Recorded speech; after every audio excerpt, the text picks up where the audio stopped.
As I write this in the summer of 2026, it seems like artists inhabit both extreme ends of the spectrum of celebrity. They're either worshipped like gods and royalty, with their creations upheld as infallible doctrine, their faces bleeding all over our screens, magazines, and museums, or they can barely afford meals, not because of any lack of creativity or output, but because they're just not at the right place at the right time. I don't want this to become a violent bashing of modern pop, or the vague status of celebrity, whatever that word means, because I don't have anything against those people or their place in particular. But seeing both of these sides up close has made me think about what really makes art great. The more I live and listen to music, or read poetry, or look at paintings, the more I realize that the only thing art needs to be considered great is to be greatly considered.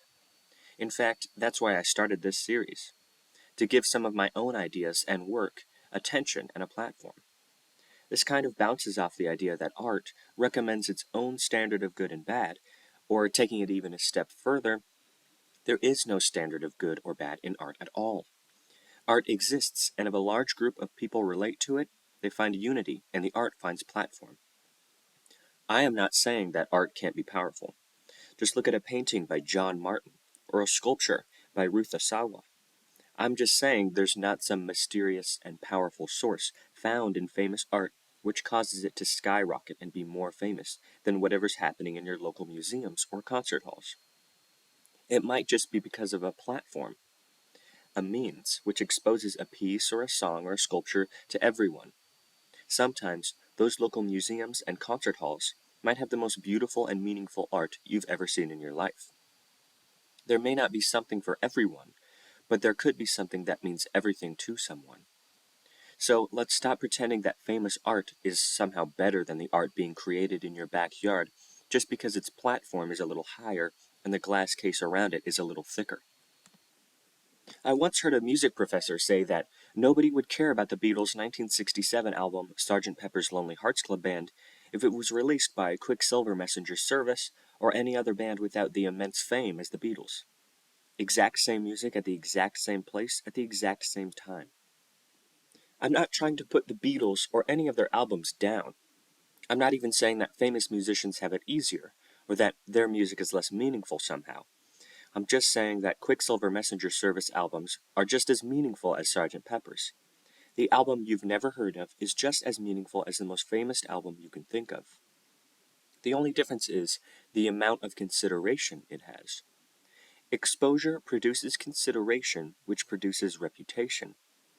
And a still more radical understanding of these things might be exposure produces consideration, which produces reputation, which produces meaning, or at least our projection of meaning onto a piece of art. What follows logically is the idea that there is no greater amount of meaning in a work which has been lucky enough to be exposed to us than a work which is unknown. Art is meaningful unto itself. It does not need to relate to anything or anybody outside itself to capture meaning. Two specific works have been on my mind lately which produced this mode of thinking in me. Wordsworth's Rural Architecture and Rembrandt's Artist in His Studio. I run the risk of seeming a hypocrite when I choose some of the most famous artists in all of Western art to explain my point, but I would commit the still greater sin of lying if I told you it wasn't these works that inspired me to write this episode. Rural Architecture is a poem by the English poet William Wordsworth, composed and published around 1800. To me, it delves greatly into the reason people create. I'll just start by reading it, then I'll discuss it. Here it is. There's George Fisher, Charles Fleming, and Reginald Shore. 3 rosy-cheeked schoolboys, the highest not more than the height of a counselor's bag. To the top of great, how did it please them to climb? And there they built up, without mortar or lime, a man on the peak of the crag. They built him of stones, gathered up as they lay. They built him and christened him all in one day, an urchin both vigorous and hale. And so, without scruple, they called him Ralph Jones. Now Ralph is renowned for the length of his bones, the Magog of Legbraithwaite Dale. Just half a week after, the wind sallied forth, and, in anger or merriment, out of the north, coming on with a terrible pother, From the peak of the crag blew the giant away. And what did these schoolboys? The very next day they went and they built up another. Some little I've seen of blind boisterous works by Christian disturbers more savage than Turks, spirits busy to do and undo. At remembrance whereof my blood sometimes will flag. Then, light-hearted boys, to the top of the crag, and I'll build up giant with you. Isn't that wonderful?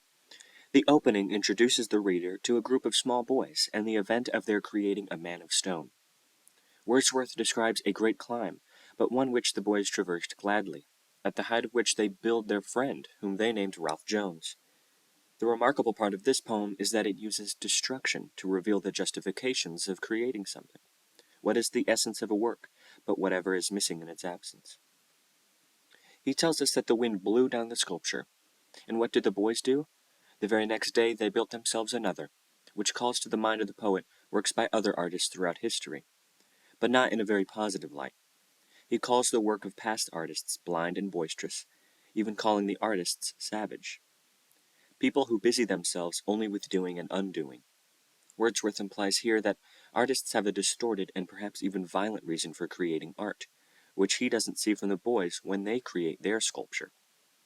A big part of this poem, I think, is the notion that beauty can be found in the simplest of places, and in the simplest of events, as simple as schoolboys building a man out of rocks. Therefore, beauty is not necessarily found in the minds of the artists and is put into a work, but rather it emanates from a work and its creation. Wordsworth is so encouraged by the boys and their sculpture that he is motivated to lend a helping hand. In the poem, he suggests that he will help with the rock sculpture, but in reality I think Wordsworth is making a statement about his art and the process he commits to when creating. Lots of times, we think of art as a means to the end of beauty or emotion or evocation or sorrow or longing or whatever it might be. But there's a wonderful quote from an essay by J.R.R. Tolkien that completely recentered my thinking. It says something along the lines of, "Lots of people think that we only have the old legends and myths because we ended up inventing language and writing to record them. But the reality is that the only reason we have language is to record the great legends and myths." This quote really rattled my head and made me organize my thoughts in a different way.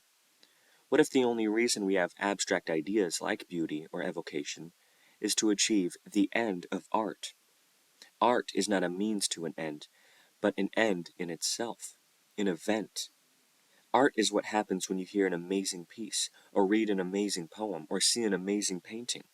And if art is thought of as an event, then it follows logically that all art is of the same worth, and neither good nor bad. If art is an event that happens between the audience and a work, then a work cannot be more artistic than another work. The same way the Civil War is not more of an event than World War II. Art doesn't have to be something to be considered art, and a great example of this is Rembrandt's Artist in his studio. The painting was completed in 1628 and is 9.75 by 12.5 inches in size. It depicts an artist, brush and palette in hand, staring at a canvas in the center of the studio, the front of which cannot be seen by the audience. The studio is quite bare and perhaps a little run down, as can be seen from the stained and splitting walls. The artist seems contemplative, deep in thought. Depending on how much of the figure's painting you believe to be finished, his face and body language takes on a different countenance.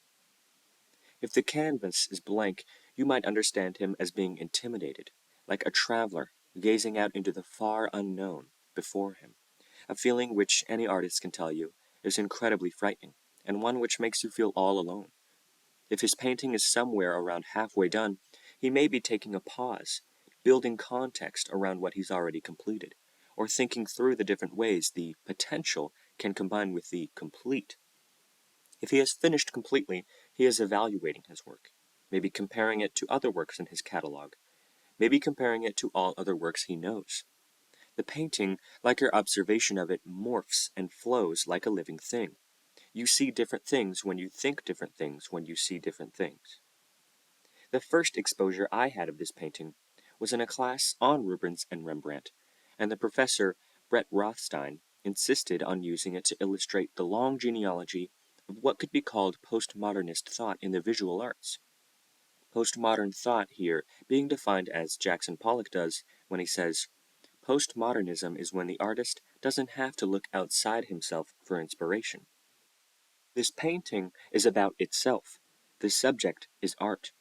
This painting taught me that art doesn't need to relate to some incredible event that will never again take place, or take place at all for that matter. It doesn't need to depict some great and powerful being which can only be found in books and poems. It doesn't need to do anything. This painting also taught me that art and our perception of it cannot be separated. Rembrandt had an interesting way of confronting this idea in his work, especially in this painting. And if we return to the idea of art as an event, the audience can be just as inventive and creative with their interpretation of a work as the artist is with its creation.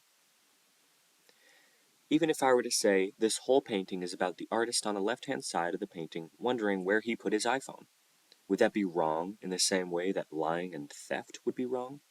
I certainly don't think so.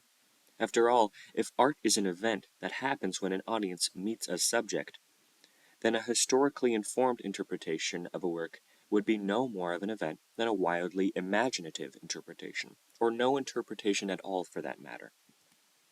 Brett Rothstein, the same professor who showed me the Rembrandt for the first time, was also passionately against the use of the word symbolism in his class. Initially, I thought this was a curious hill to die on, but after a while I was beginning to understand where he was coming from. The word symbolism, or symbol, in my opinion at least, seems to uphold some fantasy of an objective or ideal or exact interpretation. If we were looking at a painting and I asked you, what does this symbolize? It sounds like I'm seeking out a particular answer. It's clear that there exist some works of art with elements that insist on being interpreted as representations of certain things.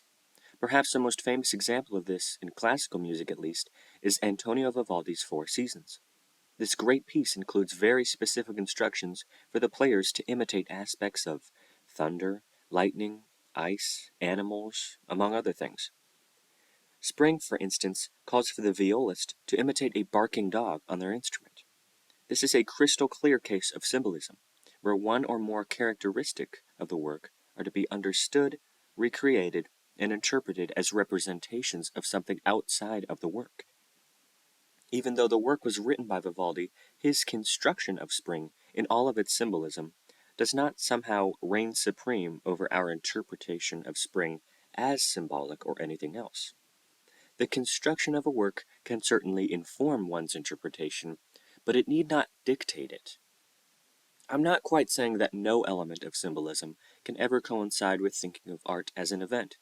I'm just saying that too staunch an advocation for one leaves no room for the other. If you hold strongly to a symbolic interpretation of a work, then you would dismiss any or all interpretations more creative. I suppose this episode is more of an encouragement to be creative in your enjoyment of art than it is a discouragement of having one single way of enjoying art. But then again, you should enjoy art however you like.